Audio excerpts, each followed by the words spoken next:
अस्सलाम वालेकुम। Ethical hacking की दुनिया में खुश आमदीद। मैं हूँ राज, आपका होस्ट, और आज की वीडियो में मैं एक बहुत हॉट टॉपिक को डिस्कस करूँगा और होपफुली वीडियो को एंड तक देखने के बाद आपको sort of a brief overview मिल जाएगी कि किन मेथड्स और टेक्निक्स को यूज़ करके परपेट्रेटर्स या हैकर्स टारगेट अकाउंट के क्रेडेंशियल्स, लॉगिन क्रेडेंशियल्स स्टील करते हैं और आप किस तरह ख़ुद को इनसे सेफ रख सकते हैं। सो बिफोर वी बिगिन, ये जान लें कि अगर आप अपने पर्सनल अफेयर्स को मद्देनज़र रख के इस वीडियो पर आए हैं तो ये वीडियो आपके लिए बिल्कुल भी नहीं है। And for the rest of you, let's begin. तो सबसे फॉरमोस्ट और लिस्ट में पहले है सोशल इंजीनियरिंग, जो कि इथिकल हैकिंग करिकुलम का बहुत इंपॉर्टेंट पार्ट है। अब सोशल इंजीनियरिंग में एक हैकर आपको मैनिपुलेट करने की कोशिश करता है और किसी तरीके से भी आपकी पर्सनल इंफॉर्मेशन आपसे निकलवाने की कोशिश करता है। इस तरह का अटैक और दो प्रैक्टिकली इतना कॉमन तो नहीं है, पर अगर सही तरीके से यूटिलाइज़ किया जाए तो ये अकाउंट हैक करने का सबसे इजी और सबसे सक्सेसफुल तरीका है। अब इंफॉर्मेशन निकलवाने के लिए हैकर सबसे पहले आपको बेफ्रेंड करेगा, आपको फ्रेंड रिक्वेस्ट वगैरह सेंड करेगा, आपसे चैट करेगा और आपके सामने बड़ा ट्रस्टवर्दी बनने की कोशिश करेगा ताकि वो आपका ट्रस्ट गेन कर सके और आपसे आपकी वल्नरेबल इंफॉर्मेशन निकलवा सके। क्योंकि अक्सर सोशल प्लेटफॉर्म्स जैसे फेसबुक, इंस्टाग्राम वगैरह पे फॉरगेट पासवर्ड का ऑप्शन होता है, जिसको क्लिक करने के बाद आपको आपकी पर्सनल इंफॉर्मेशन जैसे पेट का नाम, स्कूल का नाम वगैरह जैसा सिक्योरिटी क्वेश्चन पूछा जाता है और हैकर सोशल इंजीनियरिंग के ज़रिए इन क्वेश्चंस को ईज़िली बाईपास कर सकता है और उनको बाईपास करके आपका पासवर्ड रीसेट कर लेगा। सो ऑब्वियसली अगर हैकर ऑलरेडी आपका कोई क्लोज फ्रेंड है या फैमिली मेम्बर है तो उसे इसमें फेयर एडवांटेज हासिल है। नंबर 2 में इंफॉर्मेशन गैदरिंग। इथिकल हैकिंग में किसी भी सिस्टम को ब्रीच करने के लिए इंफॉर्मेशन गैदरिंग या अदरवाइज नोन एज फिंगरप्रिंटिंग सबसे पहला स्टेप है, जिसमें हैकर आपके सिस्टम या नेटवर्क की as much as possible detail collect करने की कोशिश करता है। इन दिस केस अब ये डिटेल या तो वो आपके सोशल अकाउंट से एक्सट्रैक्ट करेगा या फिर कहीं भी ऑनलाइन जाकर जहाँ से भी आपका वैलिड रिकॉर्ड मिले उससे कलेक्ट कर सकता है। मिसाल के तौर पर आपने किसी जॉब के लिए अप्लाई किया है और फॉर सम रीज़न वो साइट आपकी डिटेल्स पब्लिकली पब्लिश कर रही है तो हैकर उसको यूटिलाइज़ कर सकता है। उसमें आपका ईमेल, आपकी डेट ऑफ बर्थ वगैरह या इवन इन सम केसेस आपका पासवर्ड भी शामिल हो सकता है। इसके अलावा हैकर उन डिटेल्स से बोल्ड गैसेस कर सकता है कि आपका पासवर्ड क्या होगा। जैसे मिसाल के तौर पे अगर आपका नाम मुस्तफ़ा है और आपकी डेट ऑफ बर्थ 1998 है तो पॉसिबली आपका पासवर्ड मुस्तफ़ा 1998 हो सकता है। पर यह मेथड इतना एफिशिएंट नहीं है क्योंकि गुजरते टाइम के साथ लोगों में अवेयरनेस और सेंस ऑफ प्राइवेसी भी आ गई है और ये चीज़ बढ़ रही है। सो बहुत लिटल टू नो चांसेस हैं कि आपको किसी भी यूजफुल इंफॉर्मेशन किसी की भी ऑनलाइन मिल जाएगी। इसलिए ये हाईली रिकमेंडेड नहीं है कि आप इस तरह का तरीका यूज़ करें और ये भी हाईली रिकमेंडेड है कि आप अपनी पर्सनल इंफॉर्मेशन वेब पे डिस्क्लोज ना करें। And that brings us to our next method, which is brute forcing. So अब मोर टेक्निकल साइड पे आते हैं। One of the most efficient and widely used और अनफॉर्चुनेटली फ्रस्ट्रेटिंग मेथड जो है वो है brute forcing. Brute forcing basically password crack करने का एक मेथड है जिसमें हैकर किसी भी स्क्रिप्ट या कंप्यूटर सॉफ्टवेयर की मदद से आपके पासवर्ड के सारे पॉसिबल कॉम्बिनेशन ट्राई करता है। मिसाल के तौर पर अगर विक्टिम का पासवर्ड 1 2 3 4 5 है तो ये सॉफ्टवेयर 1 से शुरू हो जाएगा और पासवर्ड लगाता ही जाएगा।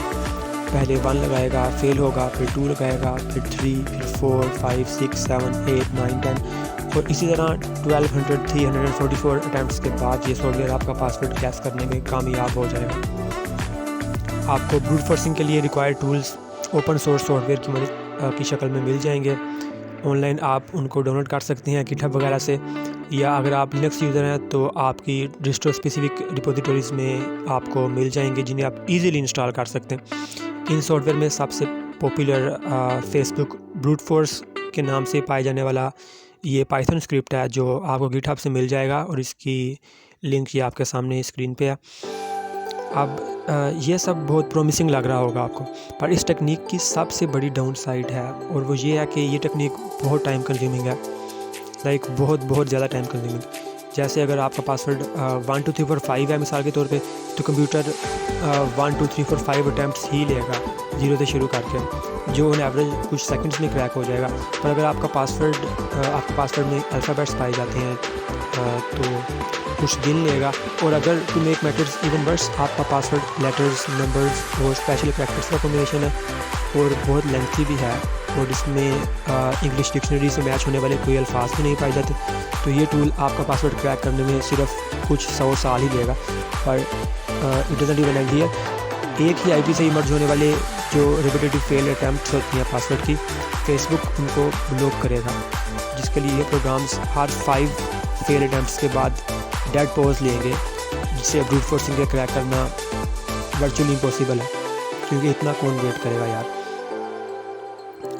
इसीलिए ख़ुद को ब्रूट फोर्स अटैक से प्रोटेक्ट करने के लिए अपना पासवर्ड कुछ ऐसा रखें और 1 2 3 4 5 6 7 8 जैसे यूनिवर्सल पासवर्ड या इंग्लिश के वर्ड्स पासवर्ड में यूज़ ना करें, क्योंकि अक्सर ये टूल ब्रूट फोर्सिंग से पहले डिक्शनरी अटैक करते हैं, जो ऑलमोस्ट इन एन इंस्टेंट आपका पासवर्ड गैस कर लेगा। अगर आपका पासवर्ड डिक्शनरी में पाया जाने वाला कोई लफ्ज़ है तो इजीली गैस हो जाएगा।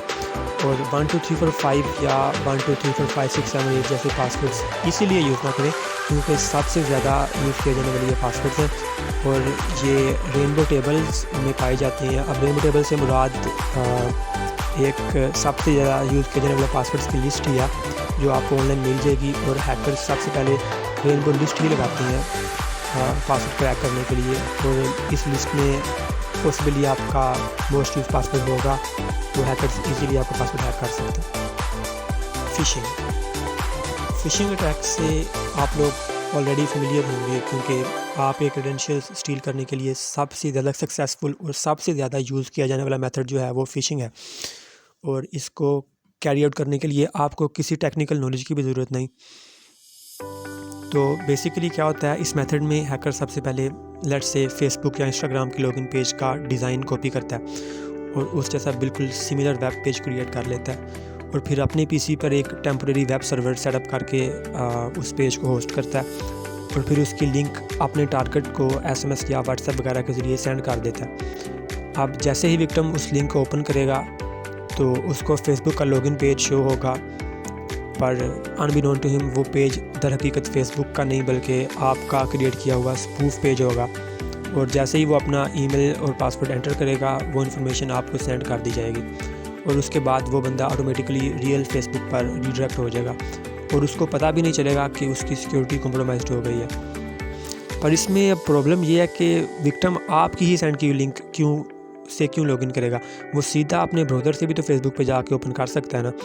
तो इस सिचुएशन को कोप करने के लिए हैकर्स फ़िशिंग को MITM अटैक से कंबाइन करते हैं, विच stands for man in the middle attack, जिसमें हैकर आपको फ्री वाईफाई देकर या और तरीक़ों से अपने नेटवर्क का हिस्सा बना लेगा और ख़ुद बीच में मिडल मैन बन जाएगा। मसलन आमतौर पर जब आप अपने ब्राउज़र में facebook.com लिख कर एंटर दबाते हैं तो ये URL क्योंकि आपका ब्राउज़र नहीं जानता facebook.com क्या है, तो ये रिक्वेस्ट DNS सर्वर को सेंड की जाती है और उसके जवाब में DNS सर्वर आपको वापस फेसबुक का IP एड्रेस भेज देता है और आप फेसबुक से कनेक्टेड हो जाते हैं। पर MITM अटैक में हैकर मिडल मैन बना होता है और क्लाइंट की हर रिक्वेस्ट को इंटरसेप्ट कर सकता है और DNS स्पूफिंग के ज़रिए वो आपको रियल फेसबुक का IP सेंड करने के बजाय फ़िशिंग लिंक जो आपने क्रिएट की थी उसका IP सेंड कर देगा और facebook.com से उसके सर्वर पर आप कनेक्ट हो जाएंगे और आपके लॉगिन क्रेडेंशियल्स ही आपके क्रेडेंशियल्स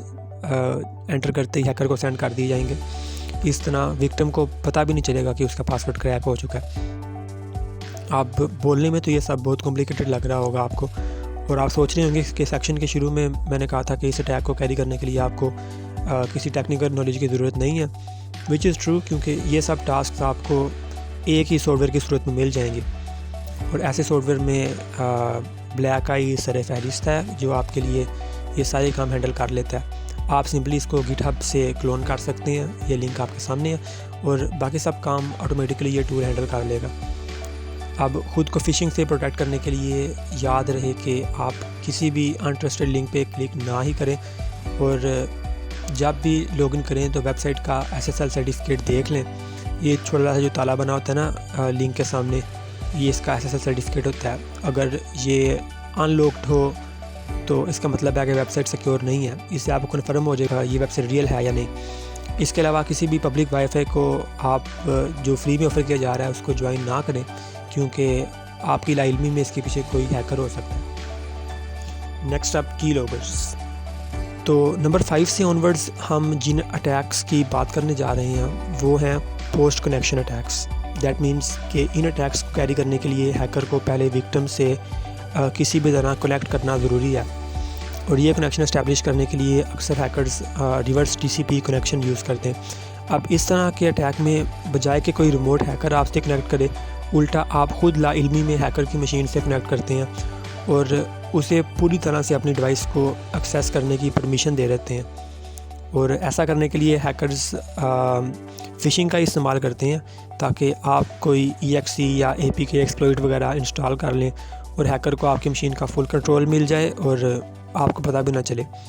अब क्योंकि आप ख़ुद हैकर को अपने सिस्टम तक एक्सेस की परमिशन दे रहे होते हैं, ये one of the most successful attacks type है, क्योंकि इसमें कोई सिक्योरिटी रिस्ट्रिक्शन होती नहीं। परमिशन तो आप खुद दे रहे हैं, आपकी डिवाइस की तरफ से तो कोई रिस्ट्रिक्शन नहीं होगी। तो आई डाइग्रेस। हम कीलॉगर्स की बात कर रहे थे। तो कीलॉगर एक ऐसा सॉफ्टवेयर है जो आपके हर की स्ट्रोक को रिकॉर्ड करता है। मतलब जो भी की आप अपने डिवाइस पे प्रेस कर रहे हैं उसको एक फ़ाइल में सेव कर लेता है, और कनेक्शन इस्टेब्लिश करने के बाद हैकर आपकी डिवाइस में ये कीलॉगर रिमोटली इंस्टॉल कर सकते हैं। फिर आप जो भी टाइप करें, ख्वाह वो आपका पासवर्ड हो या आपके टेक्स्ट मैसेजेस हों, वो हैकर्स को साथ साथ सेंड कर दिए जाते हैं। कीलॉगर इंस्टॉल करना बहुत ही आसान है। अगर आपको अपने विक्टिम की डिवाइस तक फ़िज़िकल एक्सेस हासिल है तो आप सिंपली उनके एंड्रॉयड या आईफोन में स्पाइक जैसी ऐप इंस्टॉल कर सकते हैं जो एज अ सर्विस बैकग्राउंड में चलेगी, और विक्टिम को आइडिया भी नहीं होगा कि फ़ोन में कोई एक्सटर्नल ऐप इंस्टॉल हुई है। अब ऑन द अदर हैंड, अगर आपको विक्टिम की डिवाइस तक फ़िज़िकल एक्सेस हासिल नहीं है तो आपके पास थोड़ा टेक्निकल नॉलेज होना ज़रूरी है। इसलिए आप इसके लिए मेटास्प्लॉइट फ्रेमवर्क यूज़ कर सकते हैं जो कि कंप्लीट हैकिंग स्वीट है, और उसकी मदद से आप रिवर्स TCP कनेक्शन इस्टेब्लिश करके विक्टिम की डिवाइस में रिमोटली कीलॉगर इंस्टॉल कर सकते हैं।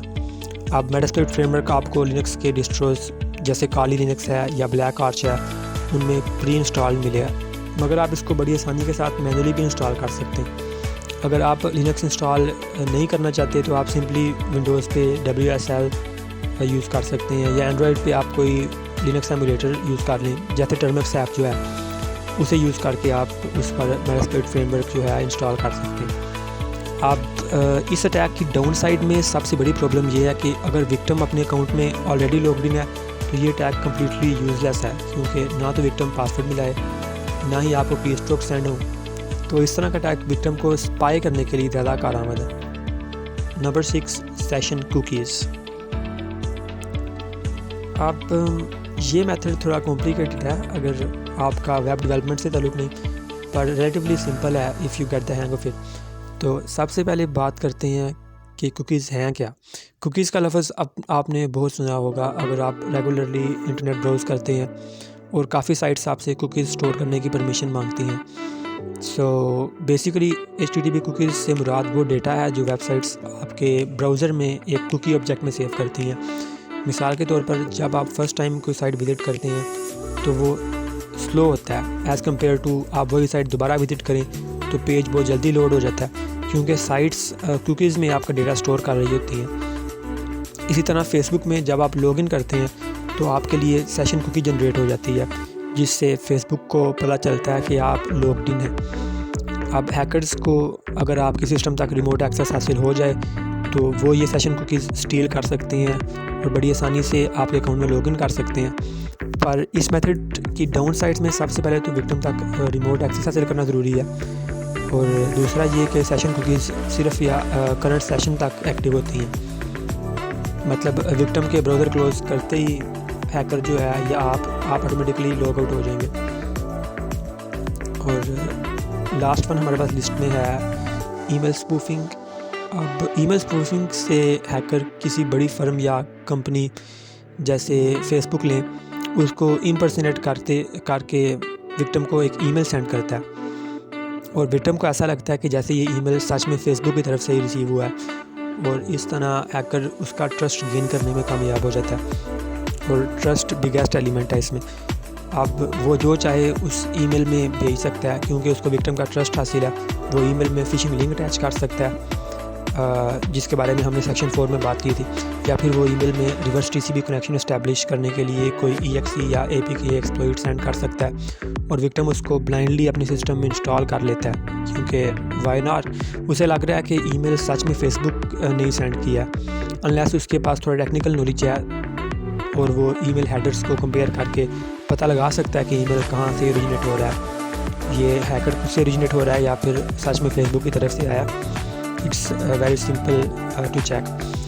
या फिर अगर विक्टिम ज़्यादा ही अक्लमंद है तो वो सिंपली ऐसे ईमेल्स को इग्नोर कर दे क्योंकि फेसबुक तो आपको ऐसे अप्रोच नहीं करेगा। तो that's it for today. Video already बहुत लेंथी हो गई है। ये वो चंद वाइडली यूज्ड मेथड्स के बारे में हमने बात की है जो प्रोफेशनल हैकर्स आपका अकाउंट हैक करने के लिए यूज़ कर सकते हैं। तो उम्मीद है अभी आपको इस वीडियो से कुछ नया सीखने को मिला होगा। अगर जवाब हाँ है तो वीडियो को काइंडली शेयर कीजिए ताकि लोगों में अवेयरनेस पैदा हो और सेंस ऑफ प्राइवेसी पैदा हो और वो वेब पे प्रोटेक्टेड रहें। So thank you for watching this video to the end and I'll see you guys in the next one. Allah Hafiz. Tra-la-la.